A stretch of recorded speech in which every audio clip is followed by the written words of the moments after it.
Hello, my name is Miriam Galdelli, sports massage and lymphatic drainage massage therapist. As a massage therapist, I'm asked fairly often, why should I get a massage? What does massage therapy do for me?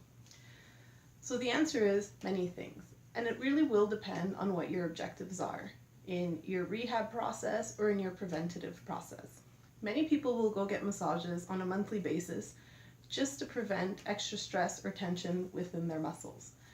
Now, you can do this just because you really enjoy to go in for a massage, or you can do it because you have suffered from injury in the past and would like to prevent it.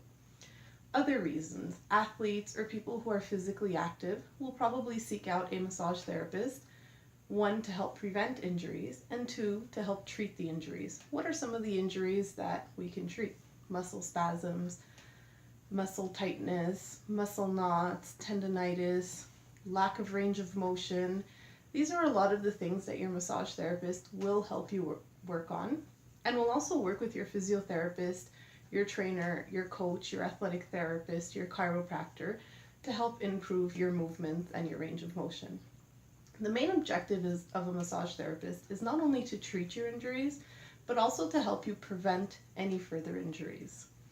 And we do that by working on the muscle tissues themselves and helping to increase the flexibility at each and every joint in your body.